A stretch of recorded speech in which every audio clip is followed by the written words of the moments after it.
What is going on, Colts Nation? Welcome back to another episode of Bring the Juice.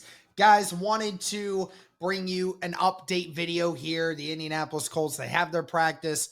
Couple guys making their way onto the injury report. Some that we knew about, some we didn't know about, and some other news that's going around. But before we get started here, guys, just want to say this episode is sponsored by FanDuel. Guys, right now, if you do a bet for a first scoring play. Right now, the Indianapolis Colts with a field goal is a plus 360. And I honestly think you should take that because every single game so far this year, the Indianapolis Colts have made a field goal to start the game. Now, they didn't against Denver. Denver obviously scored first in that matchup. But I'm saying that the first time the Colts have had the ball every single time, they have had the ball first on offense to start, they get a field goal to start the game. So if you're thinking the Indianapolis Colts will get a field goal to start off this game and for scoring, be sure to go check that out today. But again, check out FanDuel. Thank you to them for sponsoring. But guys, we have a lot to talk about here when it comes to the Indianapolis Colts and in certain circumstances. So we got to keep going here. Let me just make sure that I got it up. Yeah. So obviously the Colts, they signed vet cornerback Mike Hilton, who was asked today about whether or not he felt that he would play this next week. And it's his first day, like being actually in the building and practicing with the team, obviously.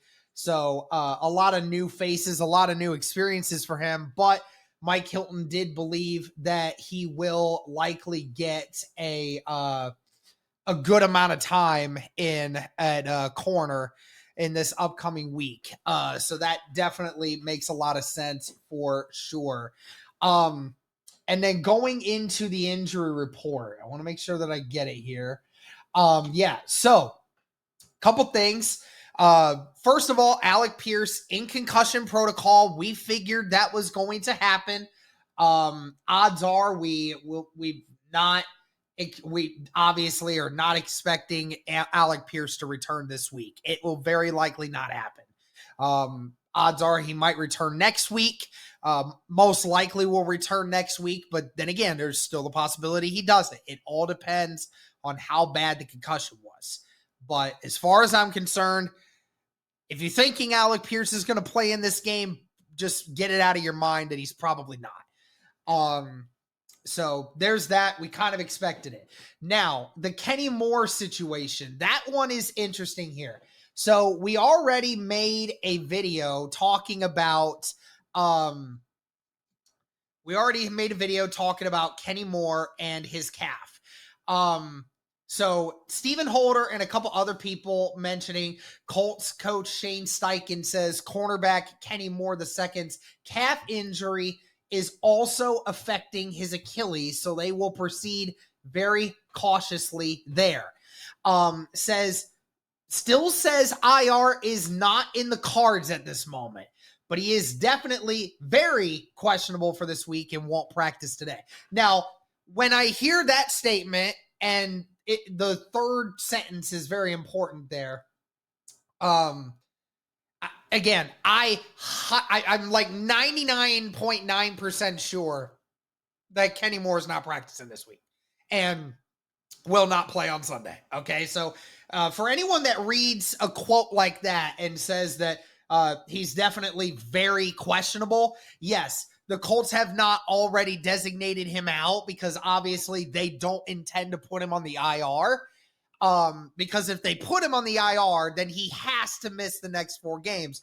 But obviously the Indianapolis Colts believe that there is a slim chance he could be ready in 2 weeks, 3 weeks, maybe 4 weeks, etc. Right? So instead of making him miss the next 4 games and then playing him 5 games from now, he could play 2 games from now, 3 games from now, 4 games from now, anything closer than having to put him on IR, which is still a good thing. Now, obviously, we're talking about a calf injury, and it's bad enough that it's kind of working on the Achilles a little bit. Definitely want to proceed with caution. Obviously want to be very cautious about that. So it is a good thing that the Indianapolis Colts are made aware of it. Obviously, it sucks hearing that, we originally thought it was just a calf injury, and now all of a sudden we're hearing, it could very well be affecting his Achilles. I don't necessarily think that means that the Achilles is hurt at this moment. I think it just means that it's compromised. It's compromised right now, and obviously you have to take this very slowly.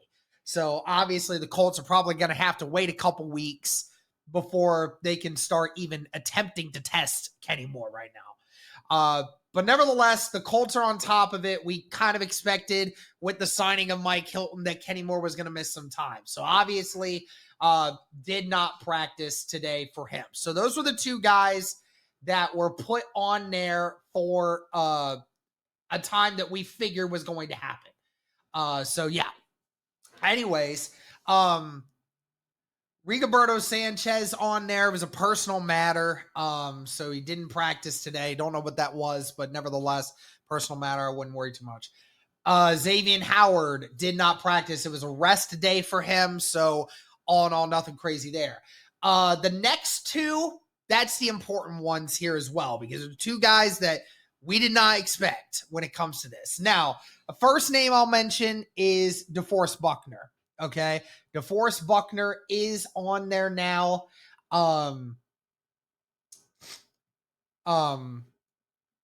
We have seen DeForest Buckner have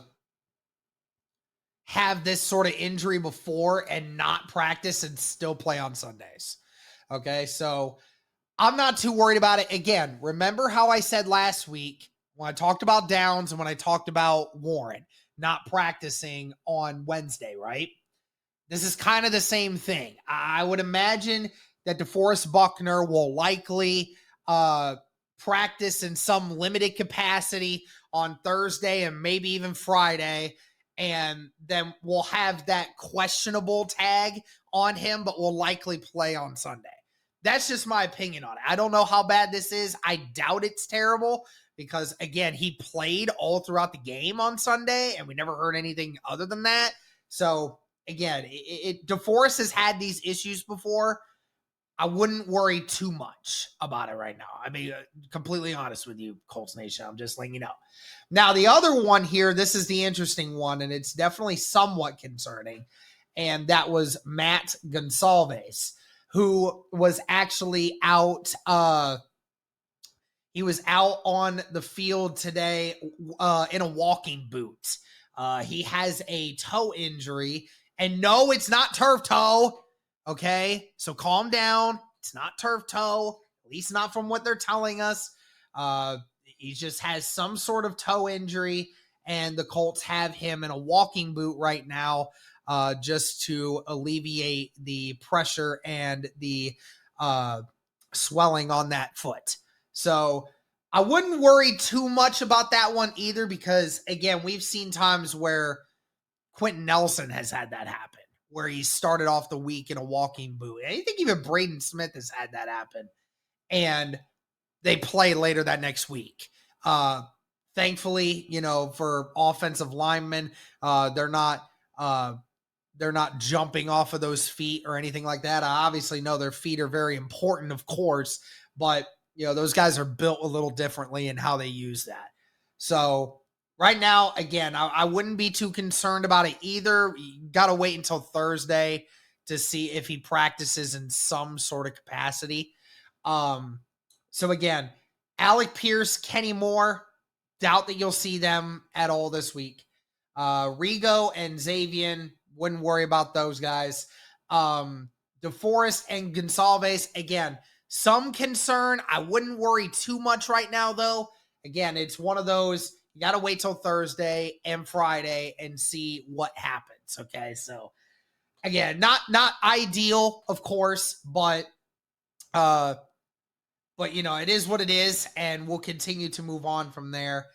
Also, just like one other thing, too, to mention, they were talking to Daniel Jones today about his QBR. Says Daniel Jones has the second highest QBR in the NFL on throws when he's under pressure with a 97.6. It's one of the most remarkable things about his start, considering how poor he's performed in the past when under duress. Previously, his QBR in that scenario was a 16.4. So crazy to think that the turnaround has been that great for Daniel Jones and the Indianapolis Colts this year. So anyways, yeah, that's going to do it for this one. Again, guys, this is just giving you updates on what we know. Nothing too crazy. Again, I wouldn't worry too much about anybody right now. We're going to be fine. And, guys are going to heal up and they're going to be fine.